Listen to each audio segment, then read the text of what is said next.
सबसे पहले तो a very very happy independence day to all my students या फिर एस्पिरेंट्स। आज बहुत ही खुशी का दिन है कि हमारा आज इंडिपेंडेंस डे है एंड कल हमारी सीट एलोकेशन हो जाएगी। तो बहुत सारी खुशियां एक साथ मिलने वाली है। It is a very good thing. तुम भी आजाद होने वाले हो अपनी स्कूल लाइफ से और घुस रहे हो कॉलेज लाइफ में। स्कूल लाइफ से तो हो ही चुके हो, बट या कॉलेज लाइफ में भी होपफुली घुस जाओगे।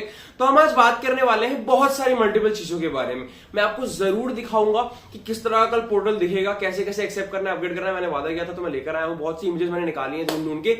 मैं आपको मिड एंट्री सिस्टम बताऊंगा, एक्सेप्ट कैसे करते हैं बताऊंगा, और कितने पैसे पे करने पड़ सकते हैं बताऊंगा, और कितना टाइम मिलेगा पे करने के लिए। सबसे गंदा डाउट, सबसे एक गंदा वाहियात डाउट, वीडियो शुरू करने से पहले उसके बारे में बात कर लेते हैं। पहले यही हो जाए। बंदे मुझसे पूछ रहे हैं कमेंट करके, मतलब सी बुरा मत मानना, मैंने वाहियात बोला बट स्टिल ये क्यों है वाहियात। सुनो, आपने कमेंट करके पूछा कि भैया मान लो हमारे को अपग्रेड मिल गया, अब मेरे को ना जो कॉलेज मिला है मेरे को वो पसंद नहीं आ रहा, मुझे जो पहले मिला था मुझे वही पसंद आ रहा है।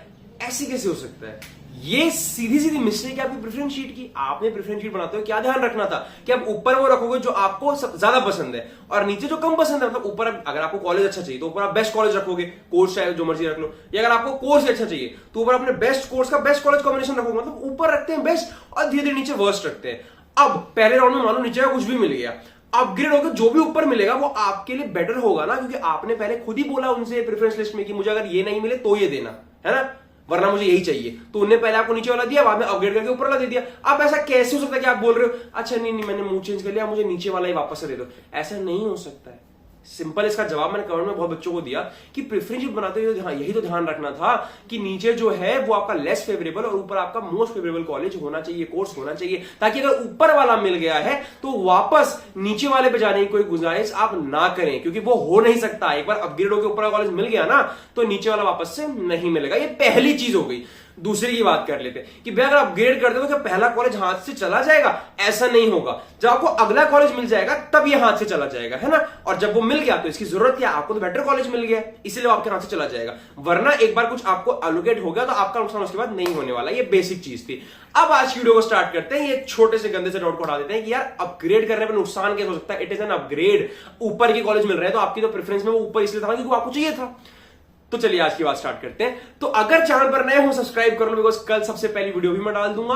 एंड अच्छा, सबसे पहली का वादा नहीं कर सकते, ऑब्वियसली बहुत से चैनल है, अपडेट किसी को पहले मिल सकती है, सब लोग लगे रहते हैं सिस्टम पे, लेकिन कोशिश करूंगा सबसे पहले मैं आपको बता दूं एंड पूरा सिस्टम आपको समझा दूं कि इस साल क्या नया हुआ है। हर साल पोर्टल में कुछ नया नया कर देते हैं लोग, लेकिन आपको कुछ भी गलत मैं नहीं करने दूंगा, इस बात का वादा मैं आपसे कर देता हूं। और एक बात कर लेते हैं, एक बहुत ही जरूरी बात, किस तरह से पोर्टल दिखने वाला है, कैसे एक्सेप्ट, कैसे अपग्रेड, अपग्रेड एक्सेप्ट कर और फ्रीज, इन चीजों में क्या क्या मसला है उसके बारे में छोटा सा डिस्कशन करेंगे। डॉक्यूमेंट्स को लेकर भी कुछ बात करेंगे। मिड एंट्री सिस्टम भी बताऊंगा क्या होता है। ये भी आपके लिए बहुत अच्छी खुशखबरी है, कुछ लोगों के लिए दुख खबरी भी हो सकती है। ओके, तो अगर नए हो सब्सक्राइब कर लो, बेल आइकन दबा लो, कोई भी मौका मिस मत करना, किसी भी तरह की अपडेट को मिस मत करना। Each and everything is well researched and for you only. सबसे पहले बात करते हैं कल पोर्टल किस तरह का दिखने वाला है। कुछ इस तरह का पोर्टल आपको दिखेगा, जैसे आप CSS फेज 3 के ऑप्शन पे क्लिक करोगे, व्यू करोगे ना, तो पोर्टल इस तरह का दिखेगा। अब सबको इस तरह का नहीं दिखेगा, है ना, समझ रहे हो।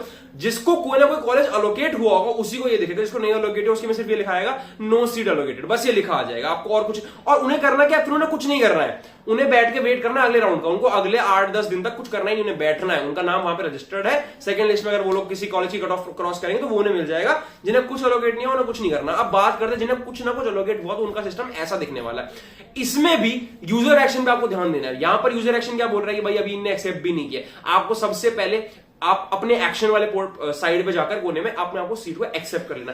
एक्सेप्ट करते पेमेंट करनी है। पेमेंट करने के लिए बहुत जरूरी है, बिकॉज अगर आप पे नहीं करते हो तो आप सीट एक्सेप्ट नहीं होगी, प्लस आपको पोर्टल के प्रोसेस से, मतलब एडमिशन के प्रोसेस से बाहर निकाल देंगे। चाहे आपको ये कॉलेज चाहिए चाहे नहीं चाहिए। अभी अगर आपको मिल गया फीस पे करनी पड़ेगी, वरना आपको बाहर निकाल दिया जाएगा। अब भैया इसके लिए टाइम कितना मिलता है ये भी जान लेते हैं। तो सबसे पहली बात ये जान लो टाइम को लेकर, 16 अगस्त को सीट एलोकेट हो जाएगी ऐसा उन्होंने बोला है, और ये होता है, इसमें देरी नहीं करते हैं। 18 अगस्त तक आपके पास ऑप्शन है, 2 दिन का टाइम है सीट को एक्सेप्ट कर लेने का, मतलब वो एक्सेप्ट का बटन दबा देने का।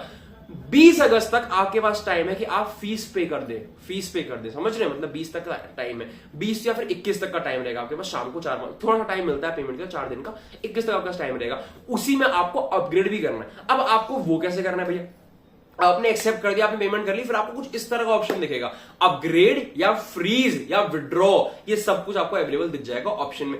आपने क्लिक किस पे करना है, सबको क्लिक किस पे करना है, अपग्रेड पे। एक्सेप्ट करने का सबको अपग्रेड करना है। कोई भी संतुष्ट होकर नहीं बैठेगा कि यार अच्छा तो मिली है, इससे अच्छा क्या ही मिल सकता है। मिल सकता है, इससे बेटर, इससे बहुत बेटर भी आपको मिल सकता है, बिल्कुल चांसेस बनते हैं। सब लोग अपग्रेड करेंगे, भैया मुझे अगर मिल गया मैं सेटिस्फाइड हूं। क्यों सेटिस्फाइड हो, अपनी जो फर्स्ट प्रेफरेंस है जब तक वो ना मिले सेटिस्फाइड नहीं होना है, कोशिश करनी है एंड तक जाना है। क्या मतलब उसमें कोई सीट खाली हो आपको मिल जाए तो अपग्रेड करना है, अपग्रेड कर दिया। उसके बाद ही यूजर एक्शन में आपको विड्रॉ का ऑप्शन दिखता रहेगा। अगर आप एक बार विड्रॉ कर लेते हो तो आपका एडमिशन प्रोसेस वहीं पे बंद, खत्म, टाटा बाय बाय हो जाएगा, आपको बाहर निकाल देंगे। राउंड्स की बात कर रहे थे, राउंड्स कितने होने वाले, अभी तक तो उन्होंने बोला है 2 ही राउंड होंगे, सबसे इंपॉर्टेंट चीज की 2 ही राउंड होंगे, फिर स्पॉट राउंड हो जाएगा। और उसमें डेट्स अभी तक आई नहीं है, स्पॉट राउंड की डेट्स पहले से कभी अनाउंस नहीं होती, तो वो हम बाद में देखेंगे। अब सुन लो मिड एंट्री क्या होता है। मिड एंट्री सिस्टम एक बहुत ही यूनिक सिस्टम है। इसमें क्या है, मान लो आप सीएसएस में रजिस्ट्रेशन नहीं कर पाए, आपको लगा मेरे मार्क्स बहुत कम है, मुझे कट ऑफ का आइडिया नहीं लग रहा, मैं रजिस्टर नहीं करूंगा, तो 2 राउंड्स के बाद, लास्ट ईयर तक ये हो रहा था, 2 राउंड्स के बाद एक मिड एंट्री विंडो खुलती है ना। उस विंडो में आपको एक ऑप्शन दिया जाता है कि आप अब भी आ सकते हो इस प्रोसेस के अंदर बची हुई सीटें लेने के लिए। 2 राउंड में सीटें जितनी एलोकेट हो गई। अब तीसरे राउंड में जो बची हुई सीटें हैं, लाइक उनकी कट ऑफ गिरने वाली है, तो बच्चों पे ऑप्शन होता है कि अब आप रजिस्टर कीजिए और ये वाली सीट्स को आप ले लीजिए। तो mid entry system is basically mid में, प्रोसेस की मिड में आप आ सकते हो। बट इसमें पेंच ये है कि इस साल तो 2 ही एलोकेशन राउंड होने वाले हैं, तो मिड एंट्री हो भी पाएगी कि नहीं हो पाएगी, इसको लेकर कोई श्योरिटी अभी तक नहीं दी है उन्होंने कि मिड एंट्री कैसे होने वाला, बिकॉज थर्ड राउंड को लेकर कोई श्योरिटी अभी नहीं है कि वो होना भी है कि नहीं होना है। तो लेट्स सी व्हाट हैपेंस। तो मिड एंट्री सिस्टम ये कि अगर रजिस्टर नहीं भी किया ना तो आप उम्मीद लगा कर हो सकता है आपको सीधे स्पॉट राउंड में आने का मौका मिल जाए, और मिल भी सकता है, और जरूर आना, क्योंकि तब कट ऑफ बहुत गिर जाती है। पैसे की थोड़ी बात करते हैं, एकदम स्ट्रेट फॉरवर्ड बात कर रहा हूं, वीडियो को लंबा नहीं खींचूंगा, स्ट्रेट फॉरवर्ड बात करूंगा कि पैसे कितने लगने भैया। बहुत से बच्चे पूछ रहे थे भैया पैसे कब देने, मैंने बता दिया 4 दिन का टाइम मिलेगा, देने पड़ेंगे, नहीं दोगे तो प्रोसेस से बाहर निकाल देंगे। कितने देने हैं इज द राइट क्वेश्चन। पैसे देने की जो रेंज है वो 15,000 से लेकर 1,25,000 तक भी जाती है, समझ रहे हो। मतलब उस ही 4 दिन के अंदर अंदर हो सकता है आपको 15,000 देने पड़े, हो सकता है 1,25,000 देने पड़े। अब ये भैया कैसे बोल रहे हो, इतना पैसा कहां, दिल्ली यूनिवर्सिटी कैसे मांग सकता है, मांगता है। कुछ कोर्सेज मैंने सुना है, मासकॉम जो कोर्स है, शायद मासकॉम या जर्नलिज्म, मैंने अच्छे से याद नहीं आ रहा नाम मुझे, उसमें एक कॉलेज है जो 1,27,000 रुपए फीस लेता है पर ईयर की, तो वो आपको उसी 4 दिन के अंदर पे करनी पड़ेगी। ऐसा कुछ कोर्सेज हैं ऐसे। एवरेज क्या रहता है भैया, एवरेज है 15 से 35,000, यही मांगता है। मतलब यूजुअली 13, 14, 15,000 मांगेगा, 20,000 मांगेगा, यही आप एवरेज रहता है दिल्ली यूनिवर्सिटी का पर ईयर का फीस का, या 30,000 तक मांगेगा। मेरे को जितना याद है, मेरे से 27,000 रुपए डिमांड किए थे इको ऑनर्स के लिए। तो इकोनॉमिक्स ऑनर्स की फीस तो यही रहती है 25-27,000 तक, कोई साउथ कैंपस का कॉलेज था। तो ये रेंज है, लेकिन पैसा जमा कर लो भैया एक बैंक में। और किस बैंक से पे करना है ऐसा कोई मैंडेटरी नहीं कि पहले जो सीएसएस में बैंक डाला था भैया, नेम डाला था, उसी से पे करना नहीं, कहीं से पे कर सकते हो, कोई दिक्कत नहीं।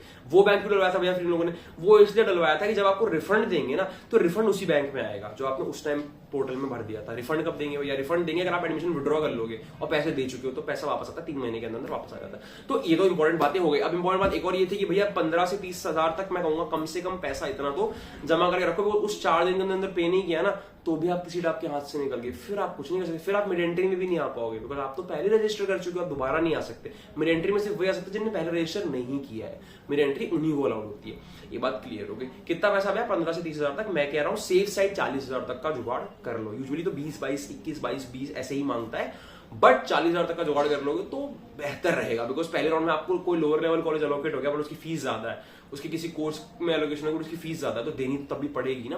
तो पैसे का जुगाड़ तो भैया कर लो। और कल आएगी आपके लिए इंपॉर्टेंट वीडियो आते के साथ ही कि ऐसे एक्सेप्ट होगा, ऐसा दिखेगा पोर्टल। मैंने लास्ट ईयर के वादे किए थे कि मैं आपको पोर्टल दिखाने वाला हूं, किस तरह दिखेगा, मैंने दिखा दिया। मैं आपको अब ये भी वादा करता हूं कि मैं कल भी आपको दिखाऊंगा कि कैसे एक्सेप्ट करना है, अपडेट करना है, कैसे पे करना है, कैसे किस तरह की इशू होता है। और सुनो, उसके बाद ना एक प्रेफरेंस रीऑर्डर की विंडो भी खुलती है, प्रेफरेंस रीऑर्डरिंग को लेकर, कि भाई अब फर्स्ट राउंड में मिल गया, मान लो ये कॉलेज मिल गया, 15वें नंबर का मिल गया, तो आप ऊपर के जो बच्चे 14 कॉलेज है ना, इनकी रीऑर्डरिंग कर सकते हो। कि मान लो मैंने फर्स्ट पे रखा था पहले एसआरसीसी से बीकॉम ऑनर्स रखा हुआ था, मान लो मैंने रखा हुआ था, अब मैंने डिसाइड किया नहीं भैया इको ऑनर्स करना है।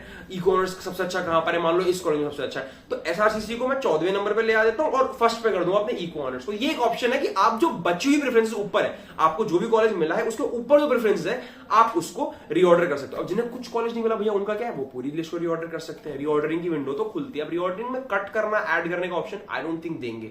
किसी प्रेफरेंस को ऐड करने का ऑप्शन आपको मोस्ट प्रोबेबली उसमें शायद रीऑर्डरिंग में नहीं मिले कुछ नया ऐड करने का, बट देखते हैं इस साल क्या होता है। अभी तो ये भी कंफर्म है कि तीसरा राउंड होगा भी कि नहीं होगा, मिड एंट्री हो पाएगी भी कि नहीं हो पाएगी, बट मिड एंट्री अगर हुई तो फिर स्पॉट राउंड में एंट्री हो जाएगी बहुत से बच्चों की। Let's see what happens. तो this is the whole procedure, except कैसे करना है, कैसे अपग्रेड करना है। कल मैंने एक डिटेल वीडियो बनाकर सब कुछ बताया, तो उसको भी देख लो। 7-8 मिनट की वीडियो, कोई खास टाइम नहीं जाएगा, फ्री हो, देख सकते हो। इस वीडियो को भी देख लेना, लिंक डाल दूंगा डिस्क्रिप्शन में। ये पूरा डिटेल है कैसे एक्सेप्ट करना है, अपग्रेड करना है। लिंक नहीं भी अगर डल पाता है कमेंट सेक्शन में मान लो। तो ये जो वीडियो मैं अभी डाल रहा हूँ ना, इससे जस्ट पहले मेरे चैनल पर जाओ, इससे जस्ट प्रीवियस वीडियो वही है। सब्सक्राइब भी कर लेना चैनल पर जा ही रहे हो तो, और बेल आइकन भी दबा देना। आपको बहुत जरूरत पड़ने वाली है आने वाली पूरी प्रोसेस में मेरी। मैंने प्रेफरेंस शीट भी बनाकर दिए बच्चों को, पर्सनल काउंसलिंग भी दे रहा हूँ। Each and everything is available on my channel and by me। तो इस बात का ध्यान रखते हुए आज की वीडियो को खत्म करते हैं। कल आपकी सीट्स आपको मिलने वाली है। आज जाइए जलेबी समोसा खाइए और अपना इंडिपेंडेंस डे बनाइए, लेकिन कल बहुत इंपॉर्टेंट डे है आपकी लाइफ का। कल देखते हैं क्या आपको एलोकेट होता है, क्या आप अपग्रेड का ऑप्शन पे क्लिक कर पाएंगे। आपको वेट करना पड़ेगा राउंड 2 का। नो वरीज गाइस, कल नहीं भी मिलता है तो राउंड 2 में मिल जाएगा, नहीं तो स्पॉट राउंड में मिल जाएगा। टेंशन नहीं लेना, घबराना नहीं है। कल एंड ऑफ द जर्नी नहीं है, कल बिगिनिंग ऑफ द जर्नी है। ये बात का हमेशा ध्यान रखिएगा। Okay guys, all the very best for seat allocation. Let's hope सबको अच्छे अच्छे कॉलेज मनपसंद के मिल जाए। कमेंट करके बताना क्या एक्सपेक्ट कर रहे हो। Okay, bye bye.